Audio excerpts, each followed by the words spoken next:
Hello छात्रों, welcome है आप सबों का शर्मा क्लासेस के इस ऑनलाइन प्लेटफॉर्म पर। मैं हूं चंदन शर्मा और आप शुरू हो चुके हैं ज्योग्राफी का जो सिलेबस है शुरू करना।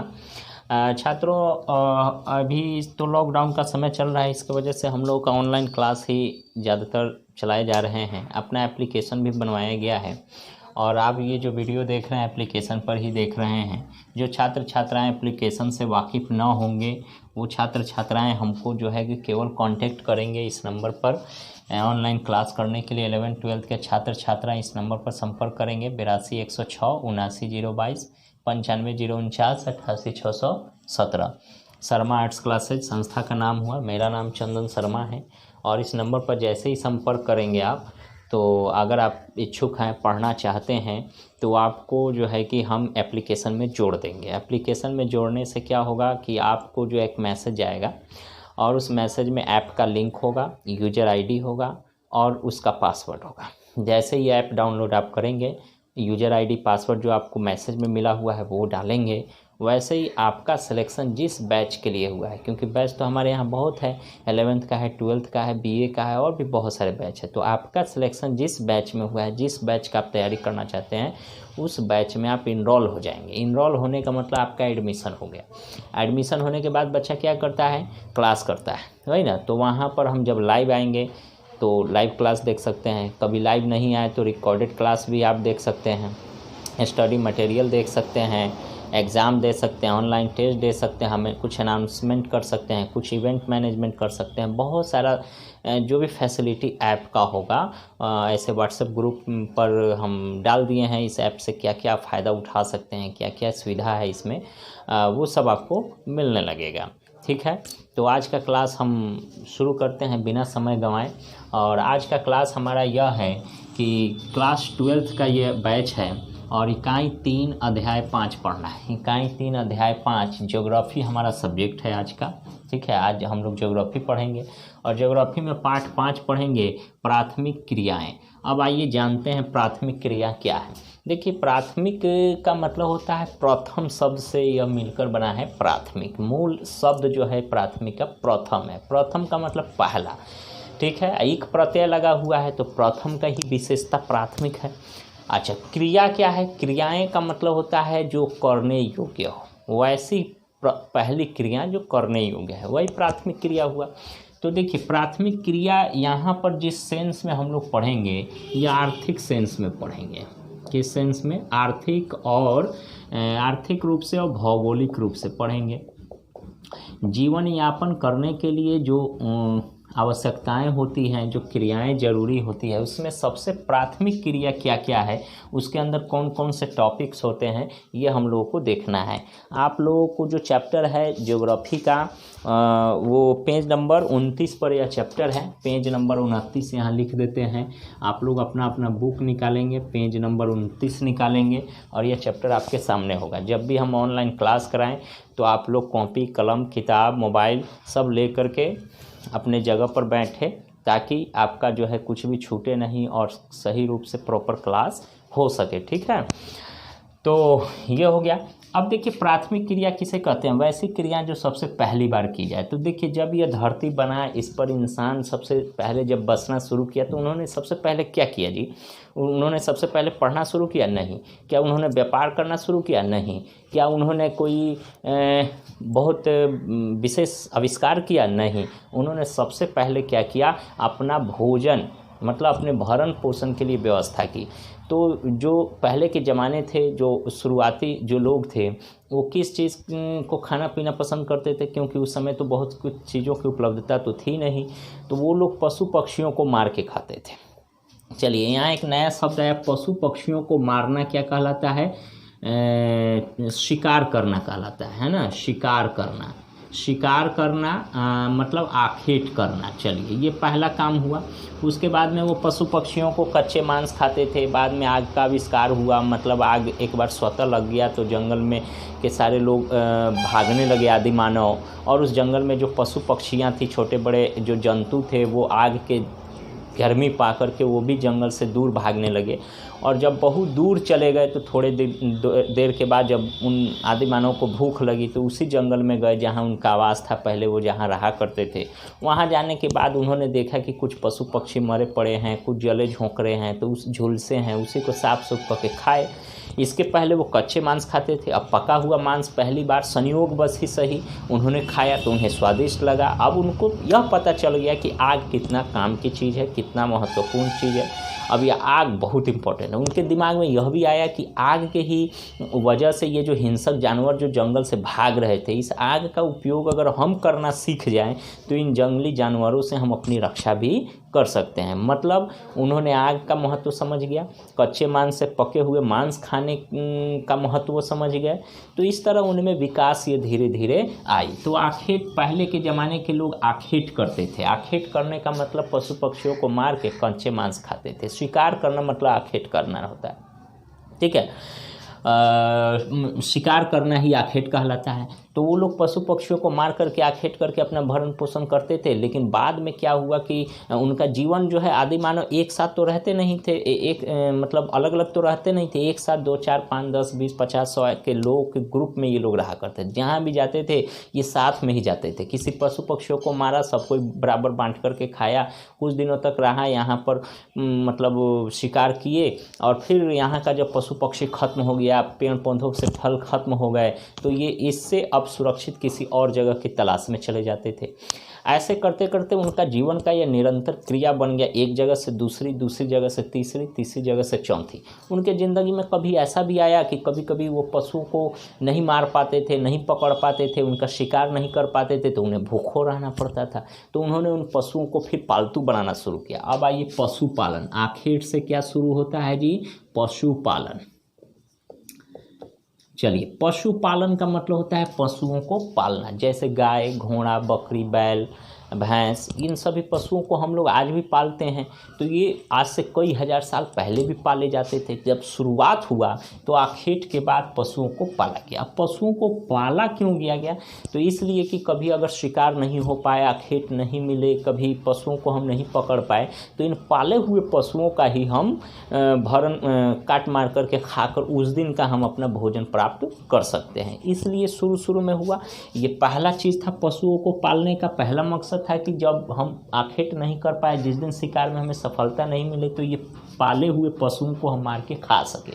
इसलिए पहला चीज़। दूसरा चीज़ यह था कि दूध मिल सके, खाल मिल सके, कच्चे मांस मिल सके, और भी धीरे धीरे उसकी उपयोगिता बढ़ने लगी, ठीक है। तीसरा चीज़ क्या था कि कुछ पशुओं को इसलिए पालतू बनाया जाता था क्योंकि वो कृषि कार्य में काम आता था। कृषि कार्य में काम, जैसे बैल है, घोड़ा है, भैंस है, तो हल जोतने में काम आता था, बोझा ढोने में काम आता था, ठीक है। आज से कई हज़ार साल पहले की बात बता रहे हैं, आज की बात नहीं। भले इन चीज़ों का उपयोग आज भी किया जा रहा हो, आज के संदर्भ में ये अलग बातें हैं, लेकिन आज से हज़ारों साल पहले जब पशुपालन की शुरुआत हुई तो इन्हीं 3 चीज़ों के क्रमशः विकास के साथ साथ पशुपालन का भी विकास उनके जीवन में होना शुरू हुआ। तो आपने देखा कि पशुओं का पालन 3 चीज़ों के लिए क्या क्या किया, अभी हम बताएं।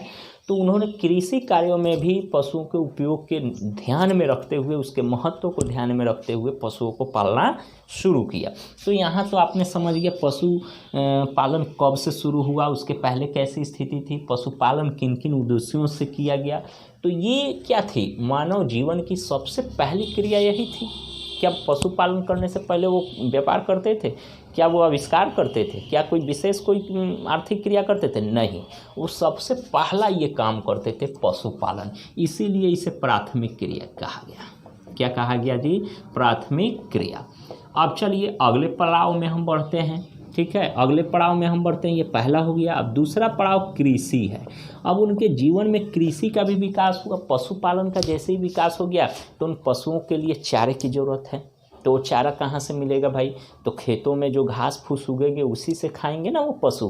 तो घास फूस उगाने के लिए भी पशुओं के भरण पोषण के लिए कृषि कार्य वो करना शुरू किए।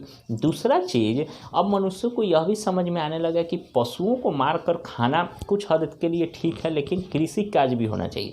मौसम में, हालांकि मौसम में बहुत सारे बदलाव हुए, स्वतः जहाँ तहाँ कुछ पौधे के बीज जो है कि उगने लगे, मौसम में एक वातावरण पर्यावरणीय बदलाव हुआ जिसकी वजह से फसलों का उत्पादन शुरू हुआ। तो कृषि कार्य भी शुरू हुआ। जैसे भी हो, तो कृषि कार्य शुरू होने से दो फायदे हुए। एक तो पशुओं के लिए क्या मिलने लगा, चारा मिलने लगा, और दूसरा कृषि से क्या फ़ायदा हुआ, तो ये जो मानव थे जो कृषि करते थे उनको जो है अनाज मिलने लगा, पशुओं के लिए चारा मिलने लगा। उसके अलावा जो फसल के लिए जो भोजन के लिए जो पशुओं से प्राप्त होने वाले उत्पादों पर निर्भर रहा करते थे, अब उनकी निर्भरता पशुओं पर से हटने लगी, अब वो कृषि पर निर्भरता उनकी बढ़ने लगी। तो मानव जीवन में एक बदलाव आया। ठीक है। दूसरी चीज़ क्या आया, कृषि के विकास से कृषि, अब देखिए हम एकदम शुरू से धीरे धीरे धीरे धीरे सब समझ करके आपको समझा रहे हैं कि सिलेबस बाई सिलेबस आपको बढ़िया से समझे। जहाँ नहीं समझ में आए वहाँ आप जो है वीडियो को रोक कर फिर बैठ जाके फिर से पढ़ेंगे, सब समझ में आ जाएगा। पहले लेक्चर इस चैप्टर का बढ़िया से समझ लीजिए, एक एक टॉपिक हम आपको बढ़िया से बता देते हैं, और चैप्टर समझा देने के बाद इसका जो ऑब्जेक्टिव सब्जेक्टिव नोट्स, इसका स्टडी मटेरियल, इसका ऑल चीज़ हम आपको एप्लीकेशन पर उपलब्ध करा देंगे। आपको कुछ भी छूटेगा नहीं। आप जहां आए हैं पढ़ने, बहुत अच्छा जगह आए हैं, आपको हर चीज़ उपलब्ध हो जाएगा। इसके लिए आप लोग एकदम निश्चित रहें। चलिए तो आगे कंटिन्यू हम करते हैं। तो पशुपालन देखा आपने कि किस तरह उन्होंने शुरू किया। अब कृषि का जब उन्होंने शुरुआत किया तो कृषि के विकास करने से उनके जीवन में एक बड़ा बदलाव आया। कैसे कि पशुओं को जब तक वो पालते थे, मतलब उनके जीवन में कृषि का विकास नहीं हुआ था, तो वो भोजन मतलब संग्राहक थे। क्या थे वो? पशुपालन जब तक करते थे तो उन्हें भोजन संग्राहक कहा जाता था। भोजन संग्राहक, भोजन संग्राहक का मतलब होता है भोजन संग्रह करने के लिए वो एक जगह से दूसरी जगह, दूसरे से तीसरे जगह, तीसरे से चौथे जगह तक वो हमेशा आते जाते रहते थे, चलते रहते थे। तो इसे हम भोजन संग्राहक कहते हैं। ठीक है। एक जगह पर रहे, 5-7 दिन रहे, भोजन यहाँ का समाप्त, दूसरे जगह चले गए, फिर तीसरे जगह चले गए, तो ये भोजन संग्राहक होता था। लेकिन जब कृषि का विकास हुआ बच्चों, तो उनके जीवन में एक बड़ा बदलाव आया। क्या बदलाव आया? अब वो भोजन संग्राहक नहीं रहे, अब वो क्या हो गए? भोजन उत्पादक हो गए। समझिए ध्यान से, भोजन उत्पादक और भोजन संग्राहक में क्या फ़र्क है। तो भोजन संग्राहक जैसे शब्द से आपको पता चल रहा है कि भोजन का संग्रह करते थे, तो एक जगह से दूसरी जगह, दूसरे से तीसरे जगह पशु पक्षियों को मार करके इकट्ठा करते थे, खा लेते थे, खत्म हो जाता था, फिर दूसरे जगह चले गए। मतलब वो संग्रह का काम कर रहे हैं, जगह जगह जाकर उत्पादन नहीं कर रहे हैं। लेकिन जब कृषि का विकास हो गया, जब उनके खेतों में फसल बोए जाने लगे, तो फसल तो 2 दिन 4 दिन में होगा नहीं, 4 महीने 5 महीने समय लगता है, कई महीने एक फसल को तैयार होने में समय लगता है। तो ये जो आदि मानव कल तक 10 दिन 15 दिन के बाद स्थान बदल देते थे, अब फसलों के उनके खेत में बोए जाने की वजह से अब वह स्थान नहीं बदलते थे। अब उन फसलों के पकने का वो इंतज़ार करते थे। उसी खेत के बगल में एक छोटी सी झोंपड़ी बनाते थे, उस झोंपड़ी में रहते थे। फिर उसे देखा देखी दूसरे लोग उसके बगल में झोंपड़ी बनाए, फिर उसके बगल में झोंपड़ी बनाए। इस तरह करके एक मोहल्ला का निर्माण होता था, खेती का ज़मीन का भी विस्तार होता था। अब वो कृषि कार्य करने लगे, अब किसान कहलाने लगे। अब कल तक आखेटक कहलाते थे, शिकारी कहलाते थे, अब वो कृषक कहलाने लगे, किसान कहलाने लगे। और किसान की वजह से अब उनकी जीवन में स्थिरता आ गई। अब वो भोजन संग्राहक नहीं, बल्कि उस भोजन को अब वो एक जगह रहकर अपने खेतों में अनाज के माध्यम से, कृषि कार्य के माध्यम से उत्पादन करने लगे। अब वो भोजन उत्पादक हो गए। तो समझ में आ गया ये भोजन संग्राहक से भोजन उत्पादक कैसे बने। फिर अब कृषि के विकास के बाद इनमें और भी बहुत सारा परिवर्तन हुआ। कृषि में भी बहुत सारे प्रकार हैं, वाणिज्य कृषि, रोपण कृषि, विभिन्न प्रकार की कृषि हैं, गहन कृषि, निर्वहन कृषि, वाणिज्यिक कृषि, है ना, व्यवसायिक कृषि, नकदी फसल, जायद फसल, गर्मा फसल, बहुत सारी चीज़ें हैं कृषि के बारे में। तो हम लोग विशेष कृषि के बारे में जानेंगे। कृषि क्या है, कृषि कितने प्रकार का है, इसका महत्व किसका है, इसका उद्देश्य क्या है, कृषि का ओवरऑल स्थिति आज के डेट में हमारे किसानों की क्या सिचुएशन, ये सारा चीज़ हम लोग जानेंगे कृषि के बारे में। अभी हम लोग अभी हम आपको प्राथमिक क्रिया का परिचय बता रहे थे। तो प्राथमिक क्रिया क्या है, कैसे शुरू हुआ, समझ में आ गया। ठीक है, चलिए अब आखेट के बारे में भी समझ में आ गया कि आखेट क्या है, भोजन संग्रह क्या है। आखेट का मतलब होता है शिकार करना। वो पहले के ज़माने के लोग क्या करते थे, शिकार करते थे, पशु पक्षियों को मार करके खाते थे, और वो भोजन संग्राहक कहलाते थे। भोजन संग्रह करना उनका मुख्य कार्य था, पेशा था। वो उनका जीवन जो है कि पशुओं के ही इर्द गिर्द और पशुओं से ही रिलेटेड कार्यों में संलग्न था वो, और कुछ काम नहीं करता था। बाद में उनके जीवन में एक बदलाव आया। बदलाव यह आया कि वो जो भोजन संग्राहक थे भोजन उत्पादक बन गए, कृषि कार्य करने लगे। तो कृषि कार्यों को करने के लिए उन्हें दो चीज़ों की ज़रूरत थी। एक तो रहने के लिए जगह चाहिए और वो खेत चाहिए जिसमें वो खेती कर सके। साथ ही साथ वो खेती से निकलने वाला अनाज मनुष्य को लाभ देगा और उससे निकलने वाले चारा पशुओं को लाभ देगा। तो पशु भी लाभान्वित, मानव भी लाभान्वित। इसी कार्य को उद्देश्य से कृषि को बढ़ावा मिला। साथ ही साथ कृषि के विकास ने पशुपालन के विकास को भी बढ़ावा दे दिया। ऐसा नहीं था कि पहले भोजन संग्राहक थे तो आखेट करते थे, शिकार करते थे, पशुपालन करते थे। जैसे ही कृषि का विकास हुआ तो पशुओं पर से निर्भरता हट गई, ऐसी बात नहीं थी। वो तब भी पशुपालन करते थे, आज भी पशुपालन करते हैं। कृषि का विकास से पहले और कृषि के विकास के समय और कृषि के विकास के बाद भी। कृषि के विकास ने पशुपालन को और बढ़ा दिया और महत्व दे दिया कृषि के, क्योंकि पशुपालन और कृषि ये दोनों एक दूसरे का पूरक है। कृषि यहाँ है और यहाँ पशुपालन है। देखिए कृषि क्या है, तो कृषि भी एक आर्थिक क्रिया है, पशुपालन यह भी एक आर्थिक क्रिया है। ये दोनों आर्थिक क्रियाएं एक दूसरे के पूरक है। पूरक का मतलब होता है एक दूसरे के मतलब के माध्यम से सप्लीमेंट्री है। जैसे हम लोग खाना खाते हैं, पानी पीते हैं, बिना पानी पीले खाना हो जाएगा? नहीं। खाली पानी पी लेंगे तो मतलब भूख खत्म हो जाएगी? नहीं। पानी पीना और खाना खाना, खाना खाना और पानी पीना, ये दोनों एक साथ होता है।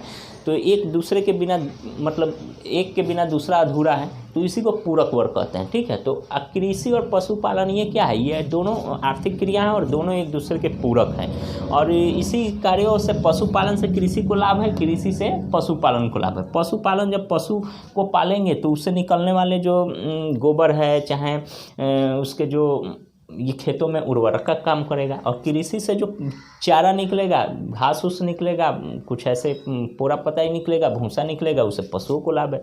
तो इस तरह पशुपालन कृषि का पूरक हो गया और ये कृषि के विकास ने पशुपालन को और बढ़ा दिया। तो आपने देखा, इसकी प्रक्रिया देखा, आखेट भोजन संग्रह देखा। अब देखिए आखेट करने का मतलब, अब ये जो पशुओं को पाला जाता था तो पशुओं को किन किन उद्देश्यों से पाला जाता था ये अभी हमने आपको बता दिया। कृषि कार्य कैसे किया जाता था ये अभी हमने आपको बता दिया। कृषि कार्यों के साथ साथ वो केवल अनाज का ही उत्पादन नहीं करते थे, बल्कि अनाज का उपयोग करते थे। उसके अलावा जो जंगलों में रहा करते थे तो जंगलों से भी कुछ कृषि कार्य और पशुपालन के साथ साथ जंगलों में रहने से कुछ वन्य औषधीय पदार्थों का भी उत्पादन करते थे।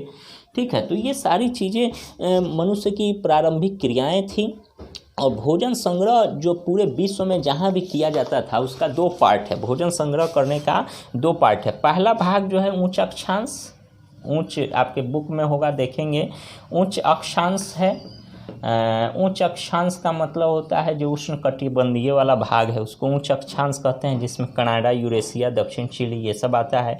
और दूसरा यूरेशिया आता है। निम्न अक्षांश का भाग, निम्न अक्षांश का मतलब नीचे वाला अक्षांश का भाग, जिसमें जो है ऑस्ट्रेलिया, उष्णकटिबंधीय अफ्रीका, अमेजन बेसिन, पूर्वी एशिया इत्यादि ये सब जो है कि जगह आते हैं। तो ये जो है कि अब देखिए ये वनों में रहने से वन के कुछ औषधीय फसलों का उपयोग करते थे। कृषि कार्य करने से अनाज वगैरह का उत्पादन, पशुओं से चारा मिल जाता था, चमड़ा, खाल, दूध, अंडा ये सब भी मिलता था। तो यही सब उस समय का जो है कि आर्थिक क्रियाएं थी। ठीक है, इन्हीं आर्थिक क्रियाओं को सम्मिलित रूप से हम प्राथमिक आर्थिक क्रियाएं कहते हैं। ठीक है, अब आइए हम लोग देखते हैं कि पशुचारण क्या है। पशुचारण का मतलब पशुओं को चराना, चारण का मतलब चराना। इसको मैं मिटा देता हूँ, आप लोग इसको जो है कि कॉपी मोबाइल को पॉज करके, वीडियो को पॉज करके इसे हम उतार सकते हैं। ठीक है, इससे आगे हम लोग बढ़ते हैं। पशुचारण क्या है? पशुचारण का मतलब पशुओं को चराना होता है। ठीक है, चारण का मतलब चराना। तो पशु चरेंगे कहाँ? तो पशु चरने के लिए जगह है चारागाह, चारागाह। और जो इसे चराता है उसे चरवाहा कहते हैं, चरवाहा। ठीक है, तो बहुत सारे लोग जो पशुओं को पालते हैं उन्हें चरवाही कह सकते हैं वो, क्योंकि पशुओं को चराने के लिए मैदानी जगहों में जो बड़े बड़े घास के मैदान बने हैं उसका इस्तेमाल करते हैं। तो जो घास के मैदान बने हुए हैं उन्हें हम चारागाह कह सकते हैं। और उस देखिएगा पशुओं का ज़्यादातर पालन उन्हीं जगहों से शुरू हुआ जहाँ बड़े बड़े चारागाह, जहाँ बड़े बड़े पशुचारण वाले जगह उपलब्ध हुआ करते थे। ठीक है, तो ये पशुचारण हो गया। और भरण पोषण के लिए जो है कि पशुओं को चराने वगैरह के लिए जो है कि बड़े बड़े खेतों का इस्तेमाल किया जाता था, बड़े बड़े चरवाहा वाले जगहों का इस्तेमाल किया जाता। तो ये पशुचारण समझ में आ गया। अब आइए हम लोग चलवासी पशुचारण को समझते हैं। पशुचारण इसमें भी लगा हुआ है। चलवासी का मतलब होता है चलना, चल का मतलब चलने वाला, चलने वाला, और वासी का मतलब जो व्यक्ति होते हैं जहाँ निवास करते हैं उसी को चलवासी कहते हैं। तो जो पशुओं को पालने वाले जो व्यक्ति होते हैं, कभी इस जगह पर हैं, कभी किसी और जगह पर चले गए, वहाँ पशुओं को कुछ दिनों तक चराया, फिर वहाँ से किसी और जगह चले गए। निरंतर इस स्थान को बदलने वाले पशुपालकों को ही हम चलवासी पशुचारण कहते हैं। अब ऐसा क्यों होता है? ये चलते क्यों रहते हैं? एक जगह क्या रह करके पशुओं को नहीं पाल सकते हैं? नहीं चरा सकते हैं, बिल्कुल चरा सकते हैं। लेकिन ये पालने का वजह ये है कि गर्मी के दिनों में ये मैदानी भाग से, क्योंकि गर्मी के दिनों में मैदानी भाग में ज़्यादा गर्मी पड़ती है, पहाड़ी क्षेत्रों में कम पड़ती है। तो गर्मी के दिनों में ये पहाड़ी क्षेत्रों की तरफ चले जाते हैं, मतलब मैदानी क्षेत्रों से पहाड़ी के क्षेत्रों की तरफ गर्मी के समय में ये मैदानी क्षेत्र से पहाड़ी क्षेत्रों में चले जाते हैं। और फिर जब गर्मी उतर गया, ठंडी बढ़ने लगा, तो जब ठंडी बढ़ेगा तो जहाँ पहाड़ है, ऊंचे स्थान है, वहाँ तो ज़्यादा ठंडी लगेगा, है ना। तो अब वो ठंडी से, अत्यधिक ठंडी से बचने के लिए और पहाड़ों से नीचे की तरफ गर्मी वाले इलाकों में चले जाएंगे, मतलब मैदानी क्षेत्रों में चले जाएंगे। तो मैदानी क्षेत्र से गर्मी के दिनों में पहाड़ी, और पहाड़ी क्षेत्रों से जब ठंडी का दिन आया, मौसम अनुकूल हुआ, तो फिर वो मैदानी क्षेत्रों में चले जाएंगे। इसी प्रक्रिया को चलवासी पशुचारण हम कहते हैं। ठीक है, और ये पशुओं को चरा करके जो है कि क्या क्या प्राप्त कर सकते हैं? तो ये देखिए, कुछ लोगों का जिस तरह खेती मुख्य व्यवसाय है, हमारे बिहार के 80% से अधिक लोग कृषि कार्य से जुड़े हुए हैं, और कृषि से ही अपना वो भोजन, वस्त्र, कपड़ा, मकान, घर द्वार, लड़का का पढ़ाई लिखाई, दवा दारू, हेन तेन हर तरह की आवश्यकताएं, अपनी घरेलू, धार्मिक, आर्थिक, सामाजिक, राजनीतिक सभी आवश्यकताएं वो कृषि कार्य से प्राप्त होने वाले आय पर ही निर्भर होती है। ठीक है, तो उसी तरह जो बेसिकली पशु ही पाला करते हैं, जो कृषि कार्य नहीं करते हैं, ठीक है, तो वो पशु जो पालते हैं चलवासी पशुचारण, इन्हीं पशुओं से जिस तरह कृषकों की आवश्यकताओं की पूर्ति कृषि कर रही है, उसी तरह पशुपालकों की आवश्यकताओं, रिक्वायरमेंट, नीड्स की आवश्यकताओं की जो पूर्ति है पशुचारण ही करता है। तो ये पशुपालक जो हैं, पशुपालक पशुओं को पालने से क्या क्या उपयोग करते हैं? तो उससे सबसे पहले तो भोजन प्राप्त करते हैं, वस्त्र प्राप्त करते हैं। अब कहिएगा पशु वस्त्र कैसे देगा? तो बिल्कुल वस्त्र देगा, क्योंकि पशुओं को पालने से जो उसका ऊन होता है, उसका खाल, मतलब उसका बाल निकाल के ऊन बनाया जाता है। तो ऊन क्या है? ठंडी में, अत्यधिक ठंडी से बचने के लिए जो कपड़ा हम धारण करते हैं, ऊनी कपड़ा, तो यह भी एक वस्त्र की श्रेणी में आया। दूध हमें मिलता है, अंडे मिलते हैं, मांस मिलता है, और भी बहुत सारी चीज़ों की पूर्ति हमें पशुओं से हो जाती है। साथ ही साथ कृषि कार्य अगर कर रहे हैं तो इस पशुओं का जो गोबर वगैरह है वो सभी कृषि कार्य में खाद का काम करती है। तो इस तरह पशुपालन का उपयोग, ठीक है। उसके अलावा ये पशुओं के जो मांस, अब इसका एक्सपोर्ट इम्पोर्ट भी किया जाता है पशुपालन से। अब आधुनिक युग में इन सभी चीज़ों की वृद्धि हुई है कि पशुओं से निकलने वाले खाल का विदेशी मार्केट में व्यापार होता है। खाल का, मांस का, बाल का, नाखून का, उसके सींग का, और भी बहुत सारे चीज़ों का पहले के ज़माने में भी होता था। दिन प्रतिदिन आधुनिकता की वजह से ये बढ़ते चला जा रहा है, और इन वस्तुओं का उपयोग वो जो है कि विभिन्न चीज़ों के उद्देश्यों की पूर्ति के लिए, अपनी आवश्यकताओं की, नीड्स की पूर्ति के लिए पशुओं के पर वो निर्भर है। इसी को चलवासी पशुचारण हम कहते हैं। अब समझने की ये चीज़ है कि देखिए ये चलवासी पशुचारण अलग अलग जगहों पर अलग अलग प्रकार के पशुपालन करते हैं। जैसे जो टुंड्रा जगह है, टुंड्रा का मतलब होता है जो बहुत ही ठंडा जगह है, उसी को टुंड्रा प्रदेश कहते हैं। तो यहाँ किन पशुओं को पाला जाता है, तो रेनडियर को पाला जाता है, रेनडियर। अच्छा, मरुस्थलीय क्षेत्र है, मरुस्थलीय मतलब सहारा मरुस्थल हो या थार मरुस्थल हो, गोबी का मरुस्थल, जो भी मरुस्थल, मरुस्थल का जहाज किसे कहा जाता है आप लोग कमेंट करके ज़रूर बताएं, है ना। तो वो जो मरुस्थल का जहाज, ऊँट वगैरह हो गया, बता ही दिए, तो वहाँ पर भेड़, बकरी, ऊँट, इन सभी ऊँट ये सबको भी पाला जाता है, ठीक है, ऊँट। अच्छा, कुछ ऐसे जगह हैं जैसे पहाड़ी क्षेत्र में, तो पहाड़ी क्षेत्र है जहाँ पहाड़ी, जैसे पहाड़ी क्षेत्र है तो वहाँ ऊँट कैसे पाला जाएगा, ऊँट वहाँ नहीं पाला जाता है, वो रेगिस्तान का पशु है, रेगिस्तान का जहाज कहलाता है, पहाड़ का जहाज नहीं कहलाता है। तो पहाड़ी क्षेत्रों में याक पाले जाते हैं, ठीक है। तो आपने देखा ठंडे प्रदेशों में, मैदानी क्षेत्रों में देखिए गाय, भैंस, बैल पाला जाता है। बैल क्यों पाला जाता है, क्योंकि वो कृषि कार्य के लिए श्रम का पूरा कर सके, है ना, श्रम की आपूर्ति कर सके, इसलिए बैल को पालन करते हैं। कौन चीज़ में हम, मतलब मैदानी क्षेत्रों में। पहाड़ी क्षेत्रों में क्या है, याक पालते हैं। टुंड्रा प्रदेशों में रेनडियर को पालते हैं। तो ये अलग अलग जगहों पर अलग अलग प्रकार के पशुओं को पाला जाने की जो है प्रक्रिया है, और उसकी जो है कि रीति रिवाज है ना, ये आपने देखा। आगे देखिए कि ये जो गतिविधियां हैं, अब देखिए चलवासी पशुचारण जब एक जगह से दूसरी जगह जाते हैं, जैसे यहाँ पर ये मैदानी क्षेत्र है, ये पहाड़ी क्षेत्र है। तो मैदानी क्षेत्र से पहाड़ी क्षेत्र तक जानते हैं कब, गर्मी के दिन में जाते हैं, और फिर गर्मी के दिन से जब ख़त्म हो जाती है, गर्मी का दिन होता है तो मैदानी से पहाड़ी की तरफ, आज जब मतलब ठंडी का समय आता है, कौन सा मौसम आता है, मतलब शीत ऋतु आता है, तो शीत ऋतु में तो पहाड़ी क्षेत्रों में और ज़्यादा ठंड लगेगी, तो ये पहाड़ी से नीचे उतर के मैदानी क्षेत्रों में आ जाते हैं। तो ये प्रक्रिया सालों भर चला करती है। इसी प्रक्रिया को ऋतु प्रवास कहते हैं।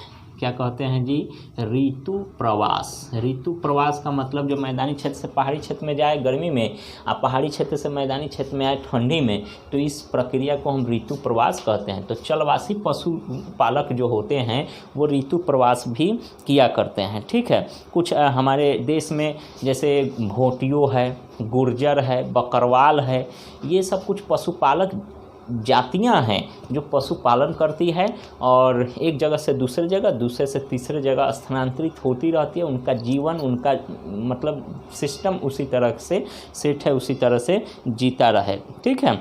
अब ये देखिए चलवासी पशु, पहले जब इतनी सीमाएं नहीं थी, इतना देश नहीं बना था, इतना राज्य नहीं बने थे, शुरू जब आज से कई हज़ार साल पहले की बात बता रहे हैं, तो उस समय कोई बैंडेज नहीं था कि हाँ ये व्यक्ति इसी भाग तक जाएगा, उस भाग से उधर नहीं जाएगा, क्योंकि कोई सरहदें नहीं थी, सीमाएं नहीं थी, सारा आकाश उनका था, सारा जहां उन्हीं की था। लेकिन अब जो है कि राजनीतिक स्थितियों की वजह से सरहदें बना दी गई है, तो एक पार्ट से दूसरे पार्ट जाने के लिए बहुत सारी सिचुएशन, बहुत सारी स्थितियां आ गई है। तो ये चलवासी पशुचारणों के ऊपर कुछ बैंडेज भी है, कुछ प्रतिबंध भी है।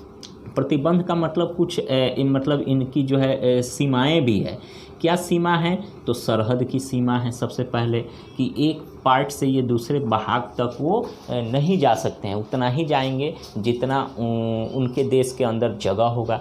तीसरा चीज़ है ये राजनीतिक सीमा, और कई देश ऐसे हैं जो उन जगहों पर जो कल तक जो पशुपालन किया जाता था, पशुओं को पालने के लिए चारागाह बड़े बड़े थे, अब उन जगहों पर व्यवस्थित बस्तियां बनाई जाने लगी है। तो क्या वहाँ चारागाह रहा, वहाँ न चारागाह रहा न वहाँ चरवाहा जा सकते हैं, तो क्या होगा, चलवासी पशुचारणों पर ये ब्रेक सा लग गया है। तो ये आपने देखा। अब हम आगे टॉपिक देखते हैं, फिर इसको मिटा देते हैं, आगे का टॉपिक देखते हैं। जब भी आपको लिखना होगा, हमारा रफ़ किया हुआ चीज़ इधर रफ़ हम कर दे रहे हैं, और आपको जो भी लिखना होगा तो इसको वीडियो को पॉज करके आप लिख सकते हैं। अब आइए हम लोग देखते हैं वाणिज्य पशुधन पालन। वाणिज्य का मतलब क्या होता है, व्यापार व्यवसाय करने के उद्देश्य से, या वाणिज्य करने के उद्देश्य से पशुओं को जब पालते हैं तो उसको हम वाणिज्य पशुधन। देखिए पशुओं को धन कहा गया है यहाँ, पशुधन मतलब जिस तरह जिसके पास कोई 4 चक्का गाड़ी है, ज़मीन है, कोई बड़ा प्रॉपर्टी है, कोई बड़ा एसेट है, परिसंपत्ति है, तो वो उसका धन है। और पशुपाल जो किसान हैं, कृषक हैं, उनका खेत उसका धन है। उसी तरह पशुपालकों का ये पशु भी एक धन के समान है, इसीलिए इन्हें पशुधन कहा गया है। ठीक है। हाँ, अब देखिए वाणिज्य इसलिए कहा गया है क्योंकि ये व्यापारिक और व्यावसायिक दृष्टि से इस पशुधन का इस्तेमाल किया जाता है। इन पशुओं को कल तक पाला जाता था भोजन के लिए, उसके बाद पाला जाने लगा कृषि के कार्य में सहयोग के लिए। अब जो है वर्तमान समय ये पशुओं को पालने का कई मल्टीपर्पज़ से, बहुत सारे उद्देश्यों से पाला जाता है। क्या क्या उद्देश्य हैं? तो देखिए उद्देश्य नंबर पहला, भोजन के लिए पशुओं को पाला जाता है। गांव घर में देखते होइएगा मतलब बकरी पठरू पाला जाता है, क्यों? उससे मांस की प्राप्ति हो जाती है। गाय भैंस पाला जाता है जिससे दूध की प्राप्ति हो जाती है। भेड़ पाला जाता है जिससे खाल जिससे ऊन की प्राप्ति हो जाती है। तो ये सारी चीज़ें हमें जो है कि मतलब हमारी बहुत सारी आवश्यकताएं पूरी करती है। और इन सभी चीज़ों का अभी हमने थोड़ा देर पहले बताया कि व्यापार व्यवसाय भी होता है। जैसे पशुओं के खाल, बाल, नाखून, सींग, उसके मांस, उसके दूध, इन सभी चीज़ों का व्यापार व्यवसाय जब होता है, व्यापार व्यवसाय की दृष्टि से मतलब पशुओं को पाला जाता है इन सभी चीज़ों के व्यापार व्यवसाय के लिए। और जब इन सभी के व्यापार व्यवसाय के लिए, व्यापार व्यवसाय के उद्देश्य से पशुओं को पाला जाता है तो उन्हें हम वाणिज्यिक पशुधन पालन कहते हैं। वाणिज्यिक पशुपालन कहते हैं मतलब व्यापार वाणिज्य की दृष्टि से पाला गया पशुपालन। जैसे अब देखिए उदाहरण आपको हम समझाते हैं, यहाँ उदाहरण समझ लीजिए। उदाहरण में यह है कि अगर कोई व्यक्ति ए है जिसके पास बहुत सारे पशु हैं, भेड़ भी है, बकरी भी है, गाय भी है, भैंस भी, बहुत सारी है। अब ये ऋतु प्रवास करता है, एक जगह से दूसरे जगह जाता है, ठीक है, तो उसे हम वाणिज्यिक पशुधन पालन नहीं कहेंगे, वो परंपरागत पशुपालन है। लेकिन एक व्यक्ति बी है जिसके पास सैकड़ों गायें हैं। गाय कितना है जी? सैकड़ों गाय, मान लेते हैं 100 गाय हैं। अब इन 100 गाय को एक व्यक्ति कैसे खिलाएगा? तो उसके लिए एक बहुत बड़ा गौशाला बना रखा है। उन गौशाला में जो है लाइन से नाद बनाया हुआ है, जिस नाद पर जो है सभी गायों को बांधता है। उसके गोबर को निकालने के लिए सिस्टम बना हुआ है, नाली बना हुआ है। उसको चारा खिलाने के लिए आदमी को फिक्स किया गया है कि ये व्यक्ति चारा लेके आएगा, ये व्यक्ति काट के खिलाएगा। और दूसरा व्यक्ति है जिसको दूह करके उसका दूध जो है मार्केट में एक्सपोर्ट किया जाएगा। अब 100 गाय व्यक्ति के पास अगर है, अगर वो लगती है, अगर दुधारू पशु है तो उससे बहुत अच्छा पैसा कमा सकता है। अब ऐसे 100 गाय हैं और उसमें से अगर 80% 75% भी अगर गाय दुधारू हैं तो लाखों की इनकम का यह स्रोत है। तो ये लाखों की इनकम का स्रोत है। गाय का पालन हमने किस लिए किया? यहाँ दूध के लिए किया। और दूध का हमने क्या किया? अब 1000 लीटर दूध होगा तो एक आदमी थोड़े पी लेगा, उसका उपयोग जो है कि एक मार्केट में बेचने के लिए किया जाएगा। तो ये क्या हुआ? वाणिज्यिक पशुधन पालन हुआ कि नहीं जी? वाणिज्यिक पशुधन पालन। अब व्यक्ति सी है जो गाय के जगह पर कोई और भेड़ पाले हुआ है। अब भेड़ का जो है कि अब जैसे मान लेते हैं सी व्यक्ति है, भेड़ पाला हुआ है, भेड़ की संख्या इसके पास मान लेते हैं 150 वो भेड़ है। अब ये भेड़ का बाल बड़ा जल्दी बढ़ जाता है। अब इस बाल को उतार लिया जाता है, उसे मशीन में बना करके ऊन बनाया जाता है, धागा हुआ, उसका एक्सपोर्ट किया जाता है। मतलब घरेलू मार्केट में भी उसका डिमांड है और अंतर्राष्ट्रीय मार्केट में भी उसका काफ़ी डिमांड है, तो उसका उपयोग किया गया। भेड़ जिस तरह खसी उसी का, बकरी का मांस हम लोग खाते हैं, आप लोग खाते हैं, उसी तरह भेड़ का भी मांस का उपयोग घरेलू मार्केट में भी है और इसको पैकेट बंद करके अंतर्राष्ट्रीय मार्केट में भी बेचा जाता है। तो इसका उपयोग किस लिए किया गया? भेड़ का दूध भी मिलता है, इसका बाल भी मिलता है, बाल का भी उपयोग होता है, इसका खाल का उपयोग होता है, ठीक है। खाल के उपयोग के साथ साथ इसके मांस का भी उपयोग होता है। तो इसी उद्देश्य से भेड़ को जब पाला जाता है तो इसी को हम वाणिज्य पशुधन पालन कहते हैं। समझ में आ गया? तो वाणिज्य पशुधन और परंपरागत पशुधन में मात्र एक अंतर है। पहला ऐसे अंतर तो बहुत है, लेकिन सबसे बड़ा ब्रॉडली जो अंतर वो ये है कि वाणिज्य पशुधन पालन में एक ही पशु को अधिक से अधिक संख्या को विधिवत व्यवस्थित ढंग से उसे पाला जाता है और वाणिज्य को व्यापार को ध्यान में रखकर उन पशुओं को पाला जाता है, उसे हम वाणिज्य पशुधन पालन कहते हैं। लेकिन जब किसी एक व्यक्ति बहुत सारे पशुओं को जैसे तैसे अवस्था में पालता है, बस परंपरागत तरीका से पालता है, व्यापार व्यवसाय को ध्यान में रख के नहीं पाल, भले उस पैसे से थोड़ा बहुत पैसे कमा ले वो अलग बात है, लेकिन व्यापार को ध्यान में रखकर नहीं बल्कि अपनी आजीविका को चलाने के उद्देश्य से बकरी पशु पोस रहा है, तो उसको हम वाणिज्य पशुधन नहीं कहेंगे, उसको हम कहेंगे परंपरागत पशुधन पालन। तो समझ में आ गया परंपरागत पशुधन पालन क्या है, वाणिज्यिक पशुधन पालन क्या है। चलिए अब हम लोग कृषि के बारे में जानेंगे। कृषि क्या है, कृषि के प्रकार, महत्व है ना, कि इसके बारे में इस चैप्टर का अगला टॉपिक यह है। प्राथमिक क्रिया में दो चीज़ पढ़ना है आप लोगों को, पहला पढ़ना है पशुपालन और दूसरा पढ़ना है कृषि। तो पशुपालन के बारे में हम लोगों ने लगभग सारा टॉपिक क्लियर कर लिया और इससे आगे हम लोग अब कृषि वाला पढ़ेंगे। चलिए आज के वीडियो में इतना ही हम रहने देते हैं। पार्ट 5 का प्राथमिक क्रिया का पशुपालन वाला टॉपिक हमने क्लियर किया। अगले क्लास में हम लोग कृषि से रिलेटेड सारी चीज़ें क्लियर करेंगे। तब तक के लिए इतना ही रहने देते हैं आज का क्लास। बहुत बहुत धन्यवाद। जय हिंद छात्रों। इसके पहले थोड़ी सी आपसे विदा लेने के पहले हम थोड़ी सी बात पुनः कहना चाहेंगे कि जो छात्र छात्राएं 11-12 का एप्लीकेशन पर ऑनलाइन क्लास करना चाहते हैं वो दिए गए नंबरों पर संपर्क कर सकते हैं। उनको हम एप्लीकेशन में जोड़ देंगे, यूजर आईडी पासवर्ड उनको मिल जाएगा और रेगुलर क्लास उनका जो है एकदम शुरू से लेकर अंत तक सब मिलेगा, नोटिफिकेशन से लेकर हर चीज़। ठीक है, तो बहुत बहुत धन्यवाद। जय हिंद, पुनः जय हिंद छात्रों।